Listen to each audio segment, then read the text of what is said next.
Welcome to Monday Club! I'm Peter. I'm Gus. What's Monday Club? Monday Club is the only show out there where you get a second chance at your weekend. Screw Saturdays, party on a Monday. Monday is the new Saturday.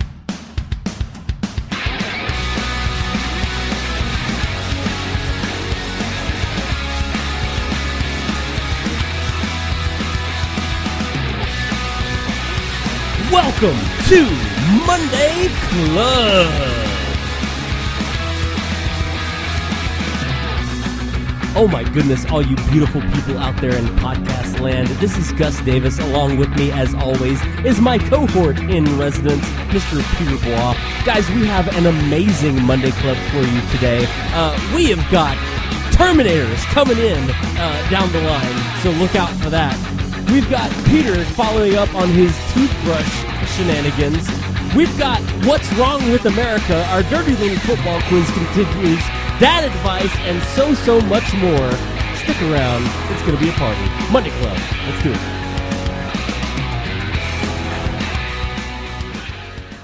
Happy Monday! Oh my goodness. Happy Monday, my friend. Have you recovered from all of the turkey? No, I'm rolling around still. Oh my god, me too. So, dude, wait a second, Gus. You can't go any farther until you say it. Oh, okay, yeah. Cheers! Yeah, it's Monday! That means it's Monday Club. Oh my god. Dude, let's get this out of the way. Your dog is freaking cute. Thanks. Appreciate that. I see why your dog is more famous than either of us combined. You've been to his Instagram since last episode, have you? Well, yeah, I have, and your dog is everything that's right in the world with the Westminster Dog Club. Cute little fluffy white-haired doggy with cute big brown eyes. Yeah. I mean, it's, how can you hate that? That's just cuteness in a bottle right there, my friend. Dude, did you have a good holiday season? Yeah, it was wonderful. Family, friends, beer, turkey, pie, ice cream, football, Westminster show. It's amazing. Yeah, so let me go ahead and say this. Monday Club, for the past month and a half, I have been off meat. I've decided that that's going to be my one rule to stick to while I'm on the road, is to just not have meat and just try to have a little bit of guidelines while I'm traveling around, and it helps with the old diet and the weight control and all that stuff.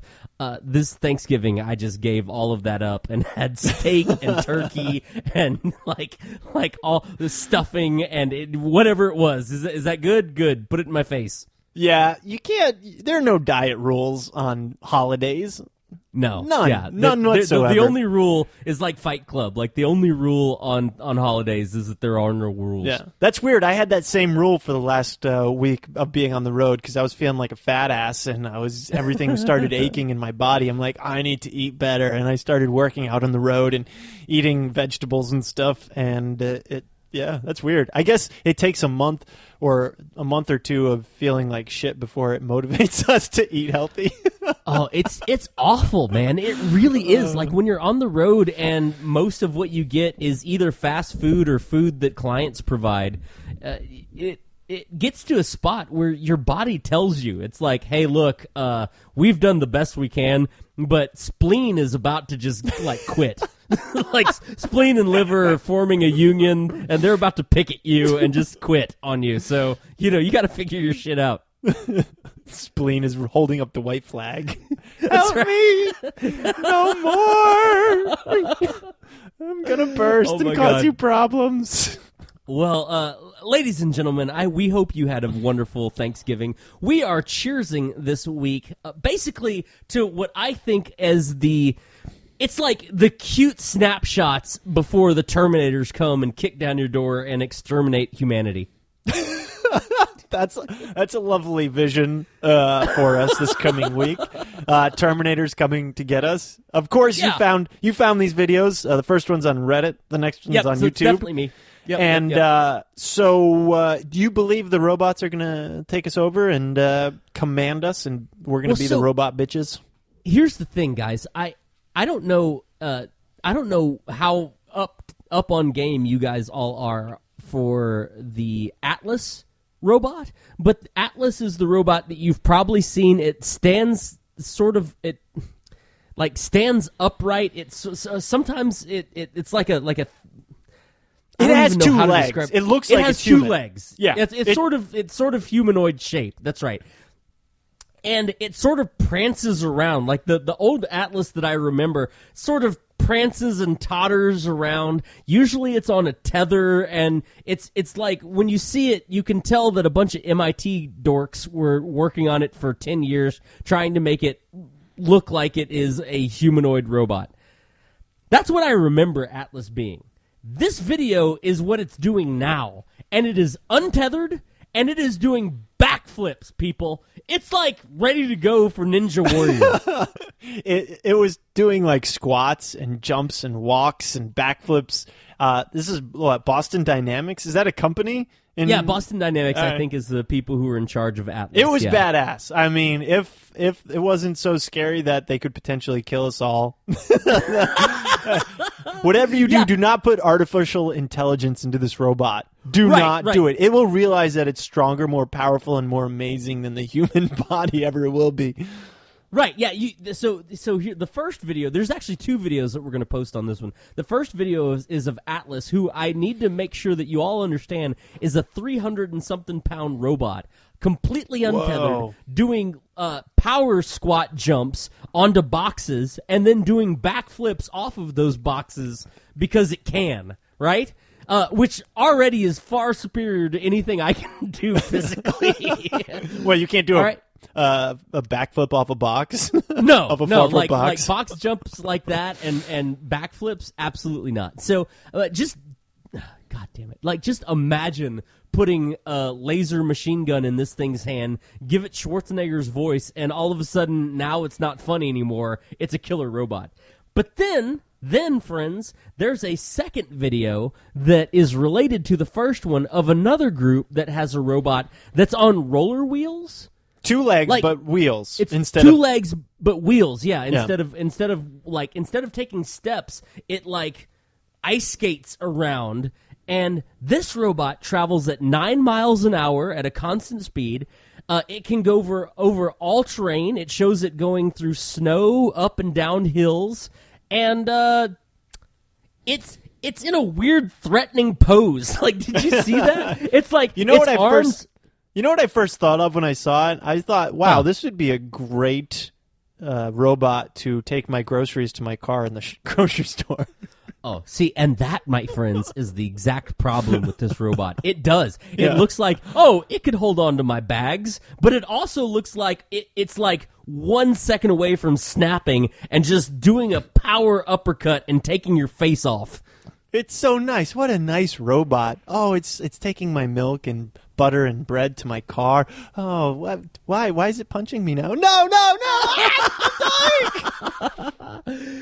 Anyway, we've come a really, really long way, friends, as far as robotics is concerned. And I think there's a genuine debate that sort of needs to get started that is about, hey, so assuming robots actually can travel around and be helpful, how comfortable would you be right now with either one of those robots? How comfortable would you be if there was AI inside of it with it just living in your house? No. I would want it to be able to. Here's the thing. I think Elon Musk was a little off base. He's gone crazy about AI, saying it's going to be the end of human civilization as we know it. Uh-huh. And I thought he was a little crazy. After seeing these robots, he's fucking right. Like, yeah, absolutely. You put artificial intelligence into this thing, it's just going to learn. If you give it's going to learn, and not only is it going to learn, the first thing it's going to learn is, what do you mean you can't do that? Yeah, as soon as it realizes it can tell us no, there's going to be a robot revolt, and if the army ever arms these things, they're going to communicate and be like, hey, turn that gun around and put these humans, soft, fleshy humans, in their place. Yeah, I never thought that I would be an actual, like, anti-AI, anti-robot person. I always thought like, yeah, let's bring on the future. It's going to be great. But seeing these things, like I can run 9 miles an hour for exactly 2 seconds. And then that's the end of me running 9 miles an hour. It's like it'd be like shooting fish in a barrel for that thing to kill me. Yeah. So, Elon, we're on your side now. Yeah. Let's just program these robots to do one task and one task well. not learn from its mistakes. Don't let them think or have decisions to be made. Don't let them play chess. Don't let them shoot guns. Yeah, definitely not chess. No, just let them fill up gas tanks. No tic-tac-toe. That's it. Definitely no tic-tac-toe. Nope. Shall we play a game? All right, man. Well, dude, cheers to you, my friend, and cheers to Elon for warning us about the robot uprising. And, cheers to the robots, because they're still badass. I like robots. Right? I like robots for now. Cheers to you, robots. Just remember, robots, we cheers to you. Yeah. If there's ever proof we're on your side, we'll dig up episode 36 of Monday Club and tell them. Look, we were a little skeptical, but we still liked you. But we still cheers to you, robots. Come on, are we cool? So this week, I am drinking, I apologize. I said I was going to get on my creative cocktail game for you guys, and I still am, although I needed to get rid of some beer. I have some Oktoberfest left over from my travels in my fridge, so I'm having a Sam Adams Oktoberfest. I'll be back with an amazing creative cocktail for you guys next week. Very nice, my friend. Well, Oktoberfest is also a great beer, so no one's going to feel too bad for you. My friend, I am actually drinking a 7-7 this week, which I'm a little sad about because I don't actually like Seagram 7. But what I wanted to drink this week was a margarita. And in one of the most painful moments of my Monday Club career, I made a margarita and then poured it down the sink. Because I used Jose Cuervo. Look! Do you see this bottle right here, my friend? Yeah, Jose Cuervo mix. Just add Cuervo tequila. Right.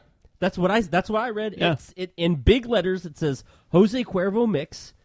Just add Cuervo tequila. And I don't like necessarily Jose Cuervo tequila, but I do have some tequila that I do like. I mixed it all up. It looked really good. I took a sip. I spit it directly down the drain. Because if you look really, really closely in this little tiny font, just in the banner right here, it says light margarita mix. And so it's made with like sweet and low instead of normal goddamn regular margarita mix. So this is an early teachable moment for everybody. Read the entire bottle from top to bottom. Don't assume just because it's the right color, shape, texture, and font that it's the right margarita mix. You got to read every little part of it now. It is awful. Like, this margarita mix is awful. So I'm sipping on a 7-7 today, guys, and that's how I'm going to roll for Monday Club. Is this a good time to go on a rant about artificial sweeteners? Yeah, man, sure, whatever. I'm going to rant for 30 seconds about artificial sweeteners. All right, go for it, They suck. They don't taste like sugar. They don't taste sweet. They taste awful, and they give you cancer. Okay, that's not entirely proven, but that's what I believe. Okay, so they're awful. Any artificial sweetener, any diet soda I've ever had is awful. If you're going to drink something sweet, put some sugar in it and take the calories and then go work it off. Damn it, it's worth it. It's worth it. Don't... artificial sweetener just doesn't taste good at all. I'd rather drink water. I love water, but I'd rather drink water than put artificial sweetener in something. Okay, that's all I had. My tank is empty. Don't sneak it. Don't like screw you, Jose Cuervo margarita mix people, for sneaking it into my margarita mix. Like, that's $6 that's just getting poured down the drain, and I blame you. I blame you directly, Jose Cuervo. Yeah. We don't blame you, right. Monday Club, though. We love you, Monday Club. thank you so much for listening and being part of the club. Thank you so much. Check us out on iTunes. Give us a little love and rating up there. We love to see those things pop up every once in a while. And, tell a friend. Share your favorite episode on your favorite social media place. Tell others about us. We want to grow the club because guess what? We play games that we buy you drinks, and you can buy us drinks. It's a win-win situation for both of us. So you can always email us anything at mondayclubpodcast@gmail.com if you want to chat with us, too. Yeah, I want to reiterate what Pete just said. Guys, we are, every single week, we're looking at our counter and the number of subscriptions are going up, and we just can't thank you all enough. So keep telling friends, keep sharing your favorite episodes. Tell a friend, hey, you got to listen to this episode. It's hilarious, or I learned something from it, or it made me think. And the more you do, the more chances we have of giving out free drinks and expanding the club. So again, guys, thank you so much for listening. We appreciate you. On that note, my friend, I have some awesome news. Completely new segment. We've never done this segment before, but I'm calling this fan mail. Oh, we finally have some fan mail. Yeah, fan mail. Okay. I'm pumped. So, listen, first and foremost, huge shout out to one of our biggest Monday Club supporters, Mr. Rob Balchunas. Rob, we freaking love you, my friend. Thank you so much for listening and for continuing to send in information and reports on the Monday Club social medias. So, Rob sent me a message. It was a direct message, and a few weeks ago, we did a Monday Club Cheers of the Week to the Flexorcist Exorcist. Do you remember that chick that did a back bend and then crab walked? Yeah. Okay. Yeah. Scary crab walk down the aisle. Yeah. I'm going to read to you in the manner that I received it, okay? So I get this direct message, and it says, and I quote, "Oh, shit! I know the contortionist girl you were talking about.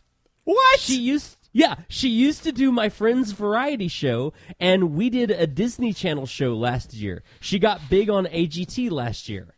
So he knew the flexible chick that freaking did the crab walk that was our Cheers of the Week for Monday Club. So this is unheard of. We're in unheard of territory. But for the second time, I will raise my glass to this chick for being the Flexorcist Exorcist and being connected to superfan Rob Balchunas and Monday Club. So cheers. Wow, that is freaking amazing. What are the chances? What are the chances of that happening? What are the chances? One of our Cheers of the Week. That's awesome.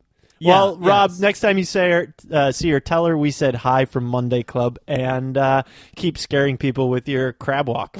Yeah, and also, and I mean this legit, Rob, one, you are welcome to buy her a drink. I will reimburse you. And two, tell her that if she wants to get on Monday Club and be a guest, done. Absolutely done. Sounds good to me. Yeah, me too. All right, so that's one, but that's not all I have for you, my friend. What? You have more mail? I have more mail. More fan mail? That's impossible. Yeah, I got a text message not too long ago. From our one of our listeners. Her name is Sid. She lives in New Jersey. Shout out to you, Sid. That she just sent a direct message that said, "Hey, I just wanted to thank you guys for the alarm clock tip in your Teachable Moments for setting 3 alarms and being able to stagger them by a few minutes. That helped me make it on my flight on time." And so I want to say, Sid, thanks for letting us know. We appreciate that people are out there listening to our Teachable Moments. Yeah, it's like we're actually teaching you useful things. yeah, which for a bunch of drunk jackasses, that's pretty good. That's awesome, Sid. I'm glad it worked out for you, and that's pretty cool that Teachable Moments is teachable moments. Yeah. Literally. My eloquent friend Pete Bois right here means it from the bottom of his heart. I do. I'm not done. What? So we also got another piece of fan mail from our friend Nate Heater. And Nate is a magician, and he asked for some magical advice. He said that he has a show that is coming up that he's auditioning for, where his time slot is allotted at 3 minutes, and he wanted to see if we had any suggestions for a piece of magic or any ideas that we could give him for his 3-minute magic time slot. And I said, hey, I'd talk to my buddy Pete about it. So any ideas? Wow, there's a lot of details that we need to ask, though. How old is Nate? He's out of college now. Okay. I mean, he's sort of in that age range. I'd say mid-20s. Yeah. He's been in magic for a while, or been in magic for a while. I've seen him do some nightclub shows. Yeah. I think we actually shouted him out a few.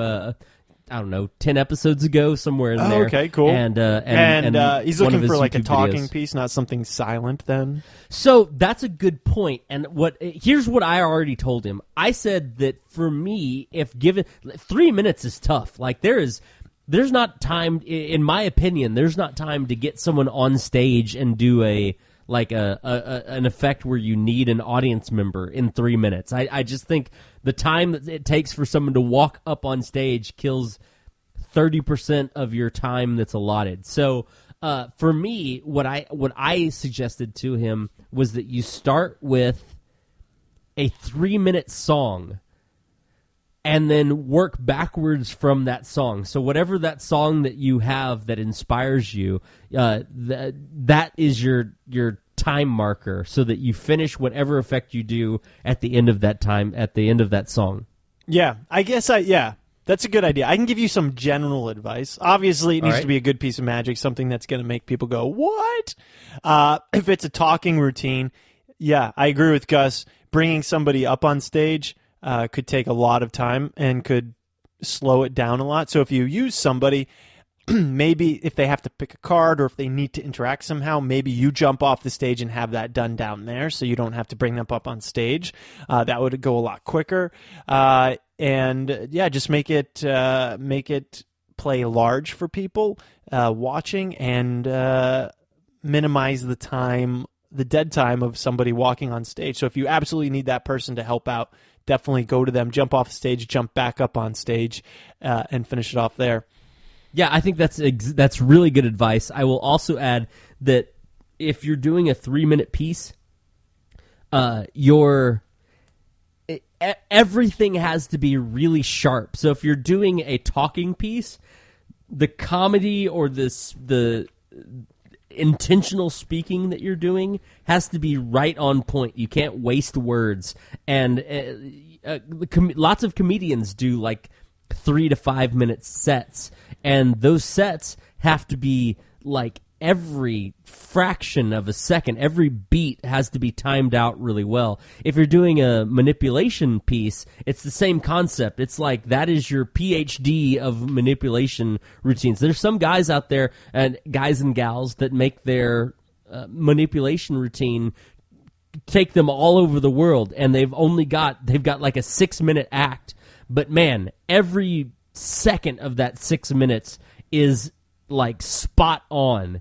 And that takes a whole lot of practice. So if you're going to go the manipulation routine route, that's cool. Just know that you've got to have it packed full, no dead spaces. Yeah, and if you're performing it to music, obviously you have the music to time you. You want to end when your 3-minute music is up, otherwise that's awkward.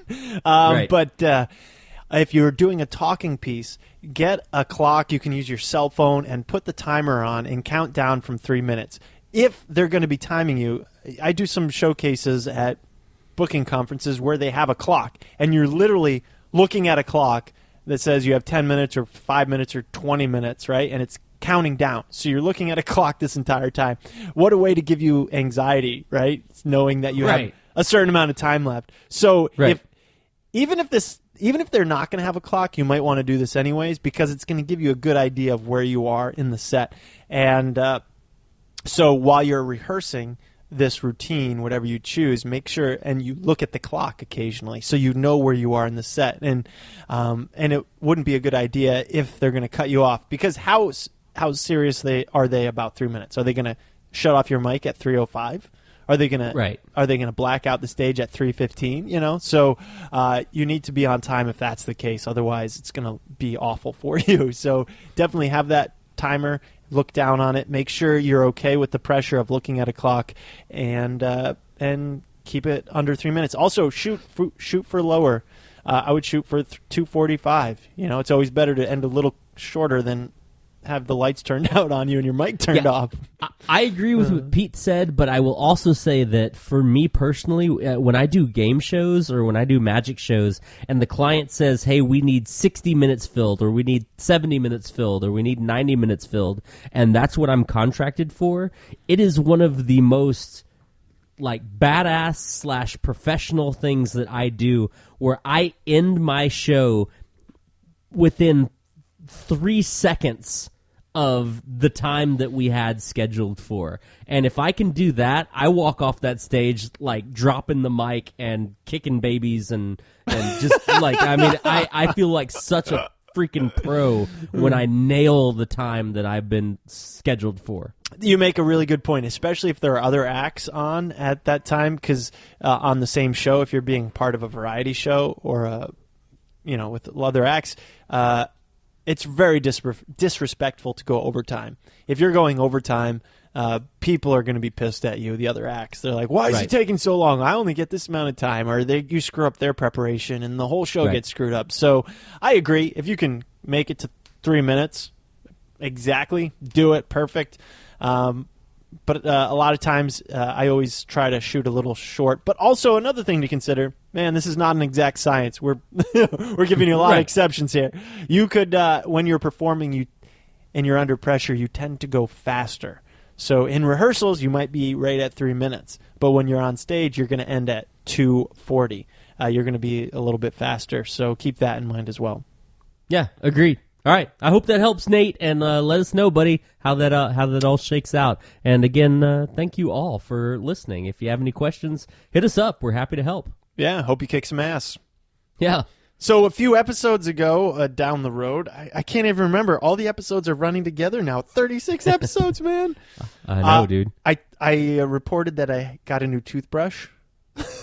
The Diamond Care Philips toothbrush that came with an app. And I've been using that, minus on the road because it's a little big. But I had a dentist. I want to report back to you on the status of my teeth since using that. Right. I went to the dentist yesterday, and the dental hygienist told me that she removed the least amount of plaque she's ever removed from one person in a single visit. Wow. Yeah. Wow. All right. Well, say the name of the toothbrush one more time, and that's going to be my Christmas present to myself. Philips Diamond Clean toothbrush, made by the Philips company. And now I do have good DNA. I don't have any cavities. I've always taken care of my teeth throughout the years, but also there's a little luck happening with that. So I'll throw that out there as a little disclaimer. But still, this toothbrush is badass. And do you want to make your dental hygienist? She literally thanked me.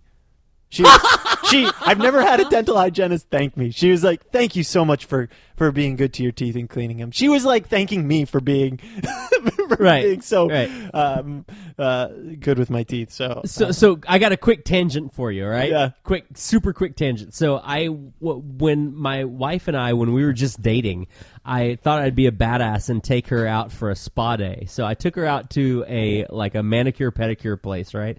And we go to this manicure pedicure place, and we get there, and she is to nail care like you are with teeth, right? Like she takes care of her nails all the time, hands and feet.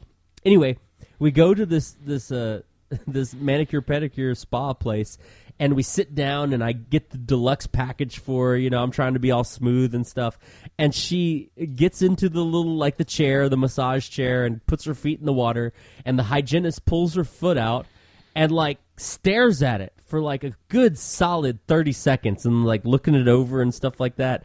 And finally, apologizes to us and is like, "There's nothing I can do for this foot. Your foot is perfect." Really? Yeah. And oh so my I was God. yeah, she's like, I mean, I can give you a massage, but that's your foot is there's nothing I can do for your foot. She's like, I do not want to mess with perfection. Right. Anyway, that is certainly not the case when I sit down in the chair. When I sit down, they put the mask and the goggles and the gloves roll up on. their sleeves. That's roll up their sleeves, get the chainsaw out. Yeah, it's terrible. Anyway, so I laughed so freaking hard. It was truly hilarious. All That's right. great. She must have been so proud. She was pretty proud of herself. This last week, I went and I did a show, and it was so terrible, man. Like, I'm just getting over being sick right now, and I'm pretty sure this show is what caused me to be sick. I flew out to Chicago. I had to fly out at 5 o'clock in the morning, which means you got to get up at like 2:30, 3 o'clock in the morning. Flew out to Chicago, landed, and then drove from Chicago down to southern Illinois to where this show was. And I show up at the school. I like there was no time for me to do anything else but like from 2:30 in the morning till when I loaded into the show to get things done. I get there, I get everything set up. I'm in a beautiful theater. It's like a theater that seats like 500 people. It's 2-tier. I have a full tech crew. I have a stage manager who has the headset on. I have 3 guys in the booth that are running lights and sound. I have a guy that's there that's setting up speakers, and the client is actually there. I set up. I'm ready to go. I get changed, I come out, I'm ready for the show, and I had 8 freaking people at my show. Oh, that's a shot in the heart. It was Boom. awful. It was just awful. And so I did everything that I could to try to make it better. I tried to get people to text their friends, and at the end of the night, I was just like, well, I'm here. Let's go ahead and do this. So I went ahead and did a show for 8 people, and it was just it was fine. Those 8 people had a great time. But when it was done, I was pretty pissed, man, because I think that people just don't understand how much of a shot to your body it is to go out and do a show. I mean, I traveled from Austin, Texas at 2:30 in the morning, took trains, planes, and automobiles, rented a car, rented a hotel to do a show for 8 people, right? Like, anyway, I don't think people really understand. Anyway, I texted my crew. I was like, hey, guys, I did this whole thing for 8 people, and without naming names, I want to read to you the replies that I got on text messages from doing the show for 8 people. This should be good. Right? Can I try to match the name to the text? Sure, you can. All right. Wait, are they people I know? First? Oh yeah. You know all these people. I'm just not going to use their name. So my initial text was, "Holy shit! Well, that's how you do a show for 8 people total in a huge theater. Sad face. I'll be in my trailer." And then the next text I got was, "Sorry, dude. Dear Lord, did they have a check?" Question mark. Next one. Wait, no names. No names. Oh, you said, can I match the names? You said yes. Yeah, but I changed my mind. No names. Okay. Can't wait to hear how that went. Put some scotch on the company card. That's one person for every 30 minutes of travel for every 2 hours of travel that you did to get out there. Note, I'm not really good at motivational talks. Next text. You sat on more people next to the plane than that. Next text. There are more people on the shuttle than that. Next text. There are more people working at Schlotsky's today than people you had at your show. I love Schlotsky's. Yeah, Schlotsky's is great. Next text. There have been more generations of the iPhone than that. Next text. I've had more dogs in my lifetime than people that you had at your show. Next text. There are more ha's than people that were at your show. That text.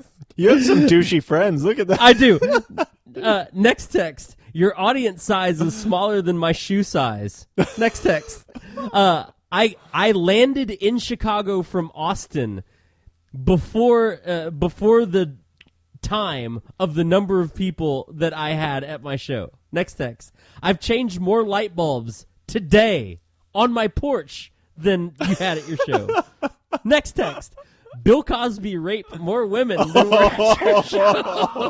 Oh, wow. Next text. By a lot. Next text. I have the same number of vehicles at my house than we're at your show. Are they all running, though? That's the question. Next text. My penis size is smaller than... Well, never mind. Next text. I've been on more planes this week than. Next text. I've had more laughs about this than. Next text. Seriously, though, sorry about that. So, to my whole game show family, and you all know who you are, I'm raising my glass to you guys. Thanks for making me feel better about that. That was hilarious. I'm sorry you had to do a show for 8 people. Yeah, it's rough, man. That it is sucks. really rough to do a game show for 8 people. Yeah, whenever I have those shows, who am I kidding? I don't have those shows. Yeah, you do. Everyone, like at least once or twice a year, that happens to all of us. Yeah. You know what I take solace in? Huh? The check. Yeah, I do too, but this is real talk. I take solace in the fact that that's me going out and doing my job. That being said, I also look at it and I say those 8 people paid Hamilton prices to see me do a show, right? Like those 8 people, if you break it down, paid $370 a person to see the show. And it makes me sad for the school as a whole that is everyone who goes to that school pitched in for those people to go see that show at that price. And I feel bad for the rest of the school. No, I agree with you totally. Yeah, it does suck because you want them to have a great feeling about the show, and you want them to have a ton of people out and make sure everyone's coming out to their events, and that also leads in turn to you getting hired again too. Right, and it's hard to go on and be like, hey, I'm a rock star when you only have 8 people on your show. Yeah. And likewise, anything you say or do that's funny, if there's only 8 people at the show, what you say that's funny when the audience laughs, it sounds like this. Like that's what it sounds like when there's 8 people in your show. Instead of this. Right. Which percentage-wise, if there's 500 people at your show, or 1,000 people at your show, or 200 people at your show, if 50% of your audience laughs, you get that laugh response. Whereas if 50% of 8 people laugh, that's 4 people sitting in 2 different rows in your audience that are going, hey, man, that was funny. Yeah, and it always sucks when they're internal laughers, those 8 people. Oh, right. Anyway, I'm over it, guys. I will show you how I coped with it. I'll post the picture of me drinking my coping sauce after the show for 8 people. But yeah, it was kind of a rough experience. But certainly the text message correspondence afterwards to my crew and my friends and family made it so much better. I will have some news. I have some news to cheer you up. Yeah, go ahead. Star Wars news. They Yes. are commissioning a brand new trilogy in the Star Wars universe. This is not the Han, Luke, Leia cast. This is not based off of this story. It is a completely different story with new characters based in the Star Wars universe, and they are commissioning it by the guy who directed either this last film or the other one, and the other new one. And I am really, really excited. I know you can't tell from my voice. I'm just trying to delay my gratification and excitement because this isn't coming out for years. Otherwise, I'll get too excited, and then I'll be no good for the rest of 3 years. Let me just say that Disney buying Star Wars, the Star Wars property, is, I think, what Star Wars needed, because Disney understands that they can print money with Star Wars faces on the money, and that will be legal currency. Like, they can print their own money if they just keep delivering good Star Wars movies, and they will. Yeah. So yeah, I'm with you, man. I saw that was happening, and I am super stoked. Like, good for you. You don't have to just. You have an entire world, an entire mythos, an entire history that's already been written for you. All you have to do is produce a movie that has the similar world, similar themes, and the same sound effects as the movies that I've seen before. And every time you produce that movie, you have my $24 for going to see the movie. Like every time. It's a slam dunk. We should buy Disney stock. Seriously. Disney has Marvel and Star Wars? Like, shut up! You have all the money. I know. Like, shut up! I mean, even who owns DC? DC? Like, they make shitty movies and we still go see those movies. I mean, come on. Yeah, you put Batman in a movie, I'm going to go see it. You have the freaking X-Men, you have the Avengers, you have Spider-Man, like you have all of the characters. You have them. You already own them. Yeah, I agree. I'll go see anything with Marvel superhero or a Star Wars universe in it. Yeah. yeah. Currently have a plan to visit Disney World in like 2 years because that's when Star Wars Land is opening up in Disney World. Again, and I literally they have this starting all to plan. the money. They have so much of the. Not only they have all the money, but they have all of the pop culture that's happening right now. Like they're killing it as far as the movie contest between DC and Marvel is concerned. Oh they're my just God, crushing it. Yeah. There's no James contest. and I on the road went to go see the Thor Ragnarok movie. Was it the best of their Marvel series? No. Was it fun? Hell yeah. It was like a comedy superhero movie. I was not prepared for that. It was a comedy superhero movie that was well done. Yeah. So, yeah, I will happily give you my money. You know what, though? I have to give credit to DC and Wonder Woman. That is the shining light in the DC universe right now. I have not seen Justice League, so I'm reserving judgment on that movie. But I watched Wonder Woman on my 4.5 hour flight from LAX last week, and it was my favorite DC movie, and it ranked. It was just as good as any of the best Marvel movies out there too. Yeah, no, I actually really enjoyed the Wonder Woman movie. Can we? God, we're so off script already. Whatever. So dive into the rabbit hole, Gus. Dive. Let me just say about the Wonder Woman movie. The guy who played Kirk, what's his name? I don't know. But you know what I'm talking about, right? The blonde guy with the blonde guy who played the Captain leading Kirk man. Yeah, the leading man.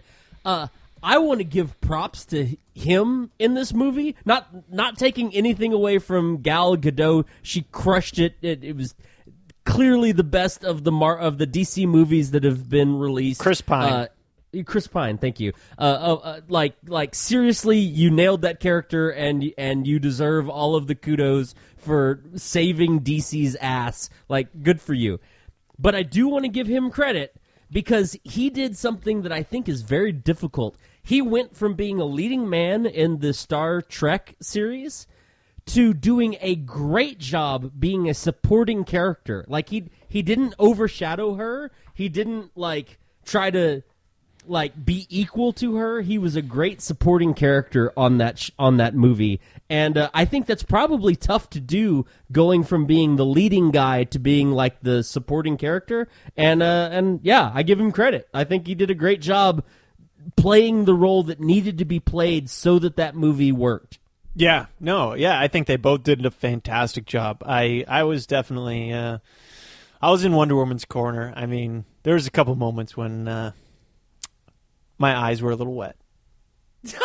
Yeah, no, I was like, that's amazing.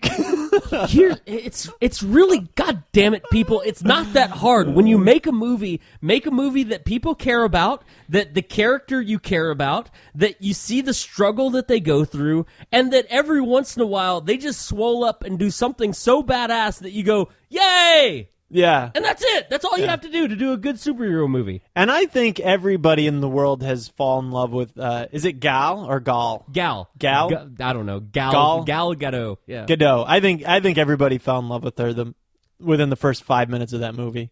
Yeah, she's perfect being for that on movie. screen. She's absolutely perfect for that movie. Yeah, that's awesome. Come save us, Wonder Woman. And Yeah. She totally crushed it. She did a great job. Yeah. She owned that movie. She carried that movie. like her look, her acting, the stunts that she did, like all of it were badass. So kudos and props to you. Yeah, awesome. Hey, on a completely different note, did you see this link I sent you about this church sign? I did. I'm going to let you read it out loud, my friend. Go ahead. Okay. This is a church in Edgewater, Florida, and it is we'll give them a shout out, Bella Vista Baptist Church. And on their sign, you know how they have signs outside of the church with funny sayings trying to get people into the door to see the performance of a church? Right. This is what they said. I like that you called it a performance. Yeah, it's the theater of the church. Right. Forgiveness is swallowing when you want to spit.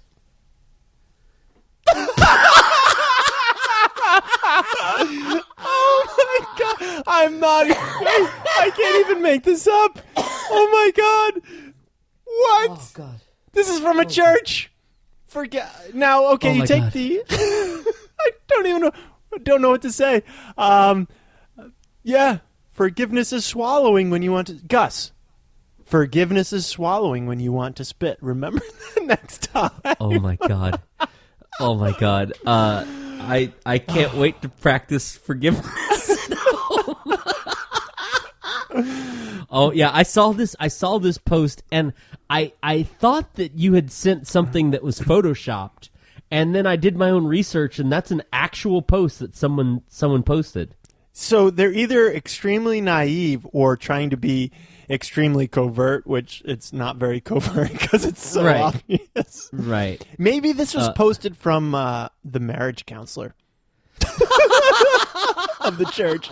They're like, God. That's a good analogy. I used that in my last session. We'll just post that out. Oh my God, that's terrible. Well, so it's funny that you brought that up because that reminds me that James and I we were driving to a gig and we were like, man, are you hungry? Yeah. And we just went back and forth. We did the debate, right? Like, do you want Taco Bell? No. You want Wendy's? No. You want Dairy Queen? No. Like, what do you want? And finally we decided, dude, screw it. Let's go to Luby's. Luby's? Right? Luby's. It's sounds a like cafeteria loogies. place. Okay. It's like Furs or Golden Corral, except without all of the stuff that Golden Corral. It's a cafeteria food restaurant, right? Specifically, it's a cafeteria food restaurant that a lot of old people go to. And we got our food and we sat down, and next to us were these two older dudes in their 70s. And they were sitting there and they were just going on and on and on about politics, right? And they were citing Fox News and citing tweets and like all of this stuff. And it was a really eye-opening experience for me because like it really highlighted what I think is a huge problem and division in this country, and that is right now there are two different groups of people that are talking, and it sounds like everyone's saying the same thing, right? Like, hey, news coverage is not doing a good job. Hey, like, these people are lying. Hey, like everyone's saying the same thing, but unfortunately, when they say the same thing, they're talking about two completely different, like, ideas. And so you have two groups of people in this country now that are saying the same exact argument, but meaning the like completely different things. Anyway, it was a really eye-opening experience because these guys were so pissed about all of the fake tweets and the fake news and the well, this person did this and all that. And it's like, man, goddamn, people are stupid. Like right? Like people are just like they're just dumb. So if you want your real news, come to Monday Club. We'll at least apologize when we get shit wrong. Yeah, right? Or we'll just pawn it off as real and hope you don't check up on it.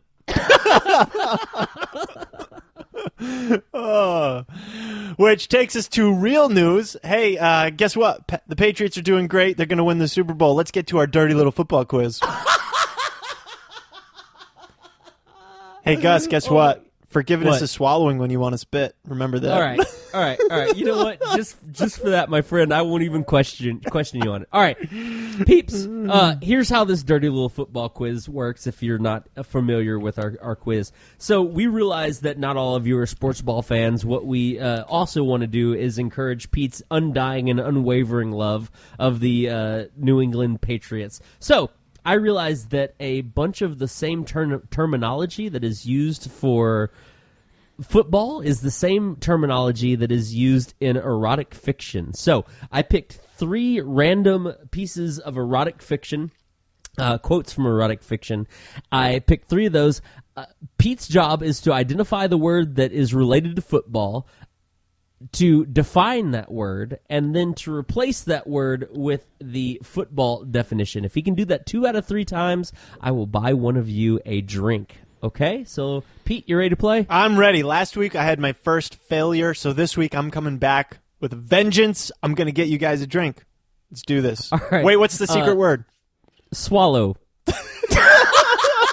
Oh, okay, that's a good one. All right. We're going to get some sultry...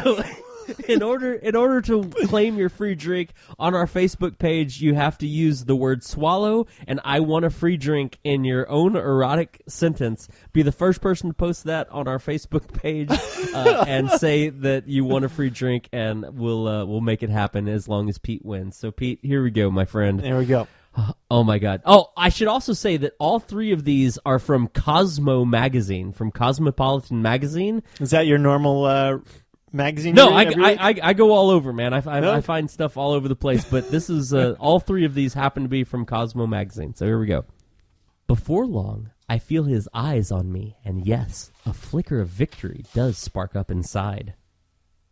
I am going to go with flicker.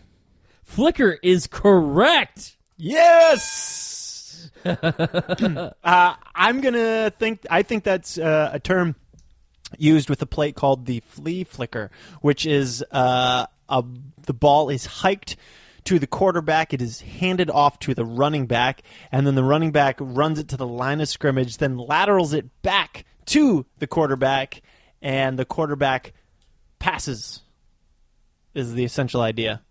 Are you cheating? What? Are you cheating? No, I'm not cheating. How am I cheating? Look at me in the eyeballs. Are you cheating? No, I'm not cheating. This is my favorite play in Madden of all time. Okay, and of football of all time. All right, well, that is a correct answer, my friend. Was that word for word?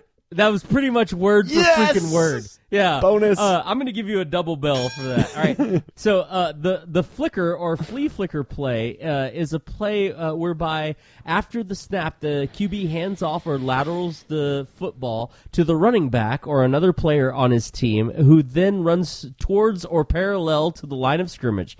Before the running back gets to the line of scrimmage, he laterals the ball back to the quarterback, who then looks to pass it to an eligible receiver, which is basically exactly what you said. Hell yeah. All right. Yeah. Also, real quick, if you ever played NFL Blitz at the arcade or had like one of those old systems that had NFL Blitz, it was like the only play that you could score a touchdown with. It's the best play in the world. That's why. Right? Hey, guess what? The Patriots use that on occasion. Oh, I'm sure they do. Before long, I feel his eyes on me. And yes, a quarterback hands it off to the running back. He runs to the line of scrimmage and laterals it back to him for the pass and touchdown of the Patriots. A victory does spark up inside. Boom! I'm finally getting good at this. That was great. That was textbook right there. All right, good job, my friend. All right, number 2. Here we go. My flush deepens as he tucks a strand of my hair behind my ear and leans in to kiss me on the neck. I'm going with tucks. Correct, Boom. my friend. Good job. All right, tuck is the infamous tuck rule in the 2001 season, I believe, when the Oakland Raiders played the Patriots in the Snow Bowl, where Tom Brady was going to pass, and he was hit at the line as he was going to pass, but he went to go tuck it back under his arm, and it looked like it was fumbled, but the referees called it he wasn't actually in the act of passing, or something similar to that. I don't remember the exact details. But anyways, he's going to tuck the ball, and that is famously quoted, the tuck rule. There's a tuck rule where the quarterback can, and that rule has since been dismembered. Is that correct? I'm giving you 3 dings on that one because that is like as good as you can get as an explanation for what I was going for. All right. Tucking the football, if you hear that in an NFL game, it's usually referred to where they secure the football by tucking it into their arm, in the crook of their armpit, basically, so that nobody can strip the ball from them. But the tuck rule is also a rule that was a really controversial rule, and basically the idea is exactly what you said. The rule was that it was unless the quarterback was doing a forward pass, any movement of the football at all that wasn't from the forward pass was ruled a fumble, and it was so controversial that the NFL ended up removing that rule from the rule book. So absolutely correct, my friend. You were 2 for 2. Boom. So what is the official definition I need to use? Let's go with the easier one of securing the football. Okay. But wait, what is flush? My flush deepens. What does that mean? Like when you become flush. Oh, and in you the like face. have red. Yeah. My flush deepens as he secures the football, a strand of my hair behind my ear, and leans in to kiss me in the neck. Yes! Oh my God, Monday Club! I almost spit out my drink. Oh my God, that was great. I'm back on top. Yeah, you are. Okay. All right. Well, let's make sure you can go for perfect this time, all right? All right, let's do it. All right, here we go.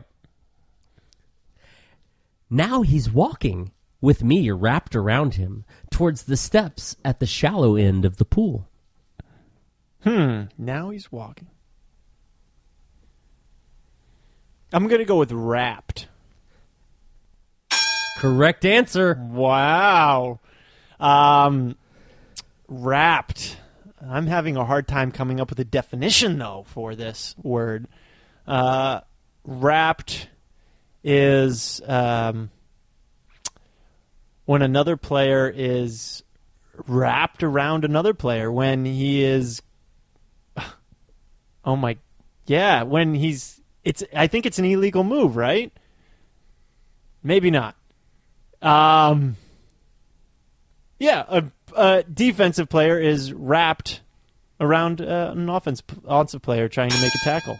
That's correct. It's a wrap-up tackle. Wrap-up tackle. That is correct. Yes.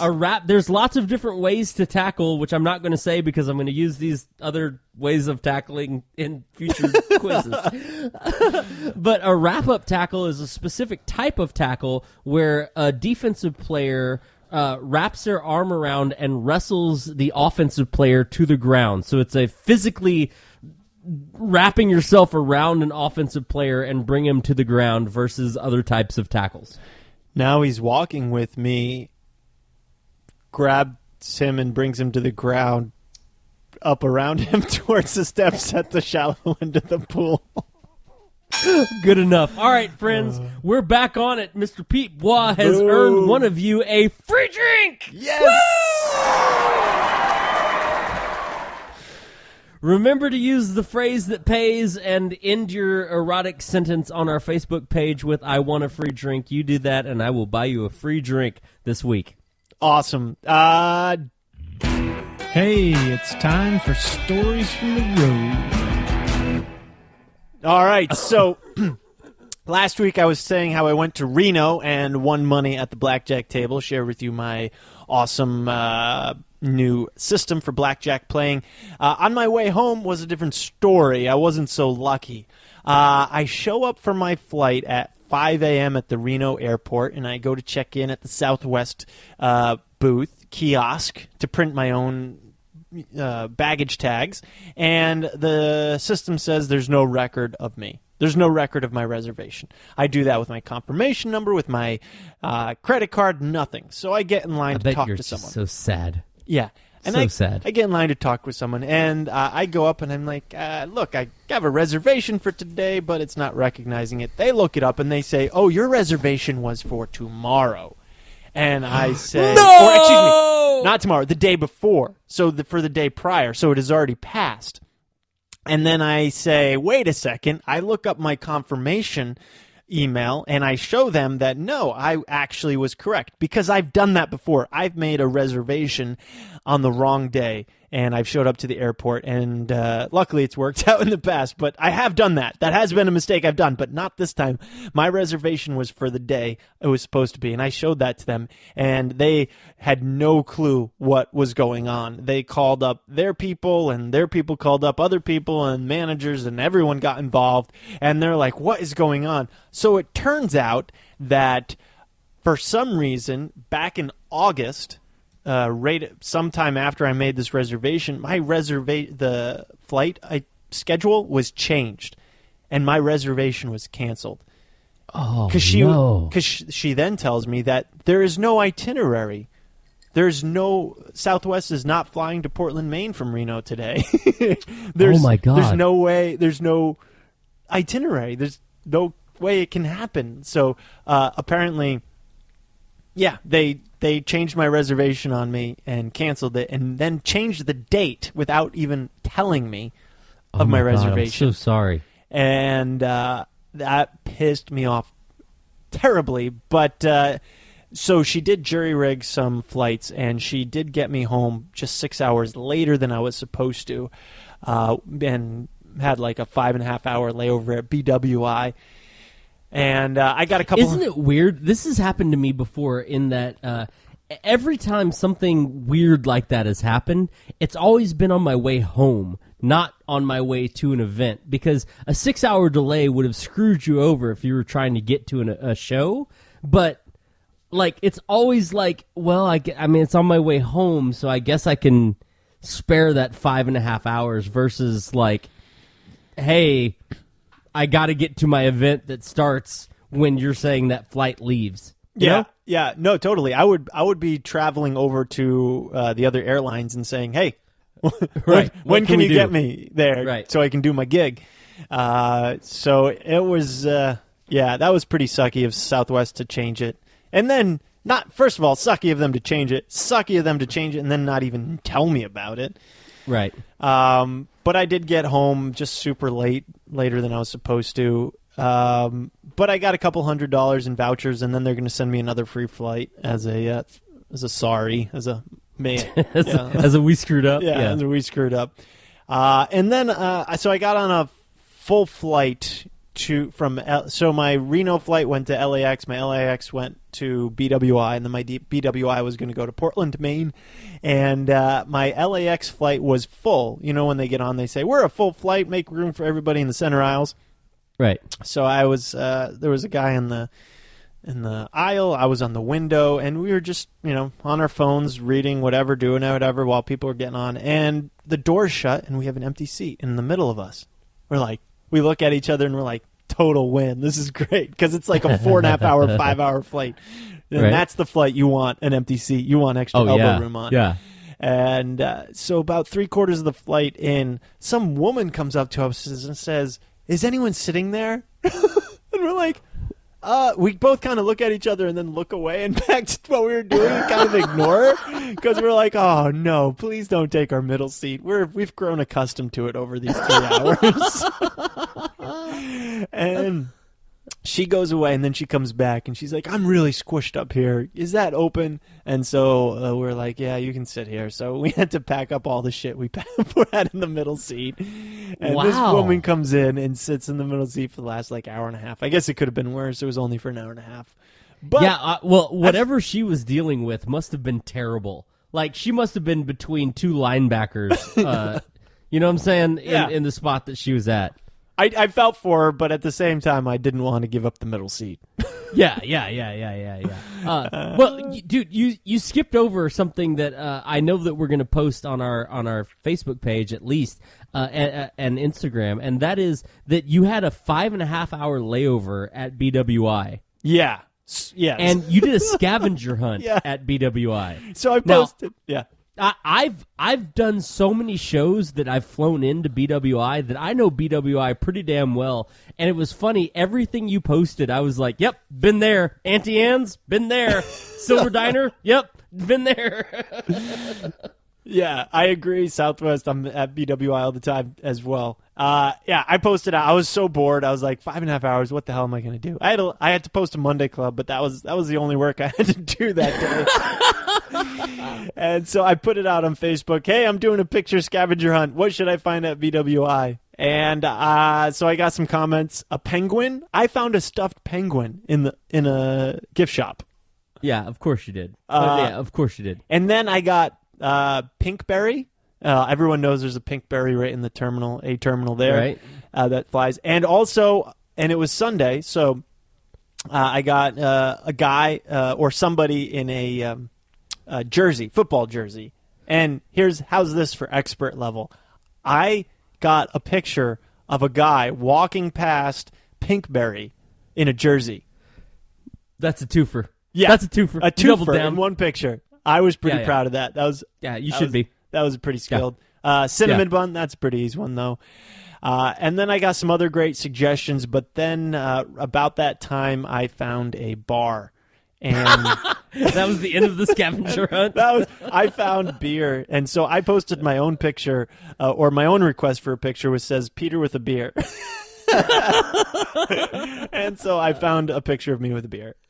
Yeah, those times where I end up at an airport for more than the 3-hour delay, I apologize to the stewardesses. I'm always like, yeah, I was at a bar for 2.5 hours.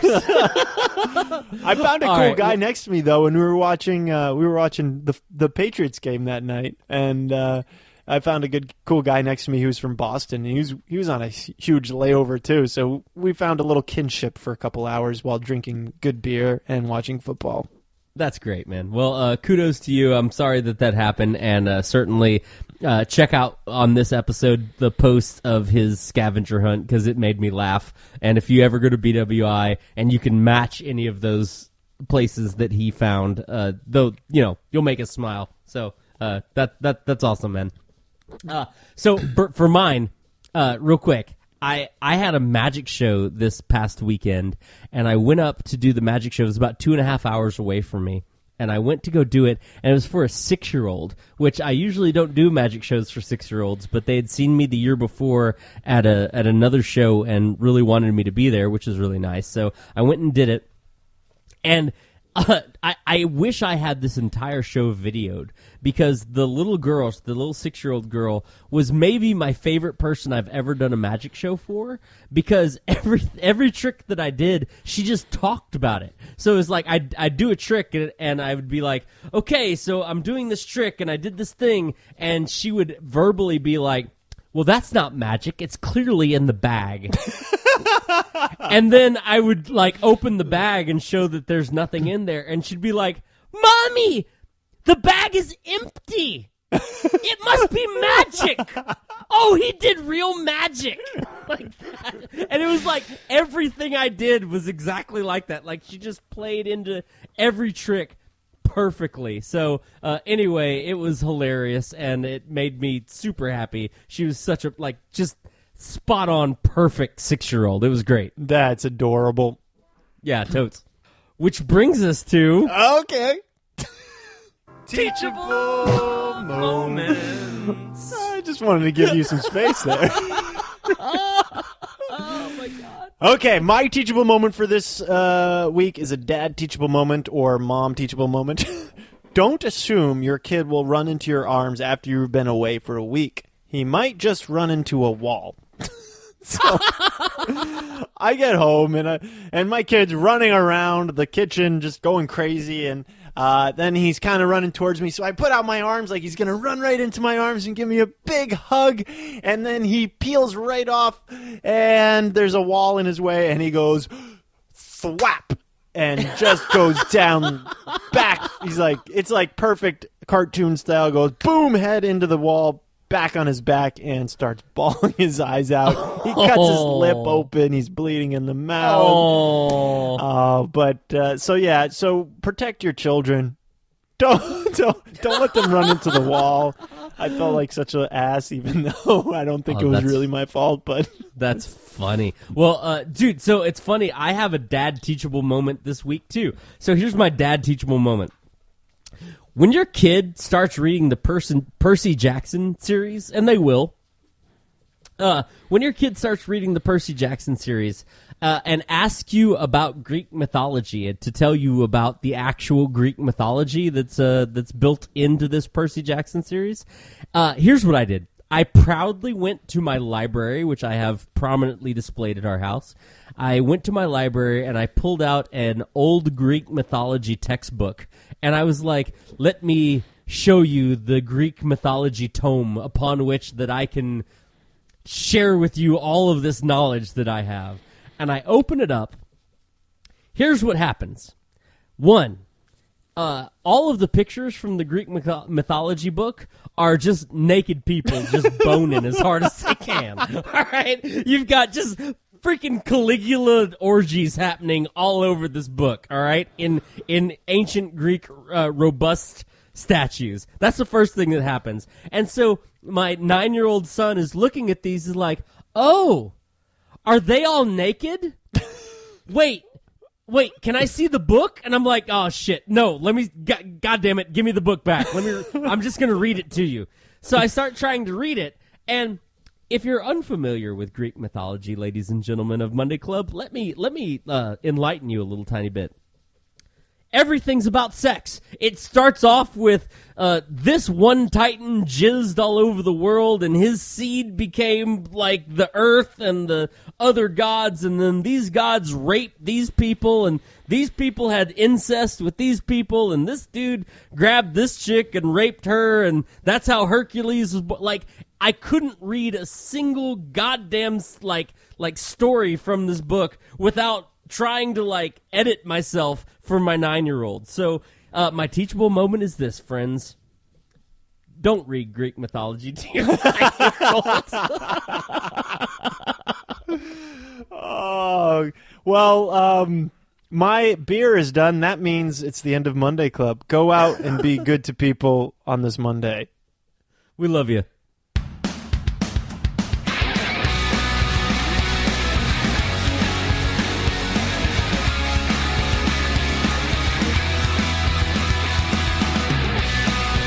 Thank you guys so much for listening to Monday Club. We hope you had as much fun as we did. Hey, if you want to follow us, make sure that you follow us on MondayClubPodcast.com. You can also follow us on our Facebook. That's Facebook.com/MondayClubPodcast. Twitter @MondayClubPod. Instagram @MondayClubPodcast. Email us at MondayClubPodcast@gmail.com. That's also our PayPal account. So if you want to buy us a free drink, that's the way you can do it too. Give us those loves. Give us those ratings on iTunes. We certainly appreciate that. Email us. Whatever you want to do, we want to hear from you. Guys, we also want to give a huge shout out and thank you to Mr. James Caldwell, our sound engineer. Also, big thanks to Zach Holder for our music. Go out there, be awesome people, and we will see you next week on Monday Club. I've really had to pee for the last 30 minutes. I better run to the bathroom now.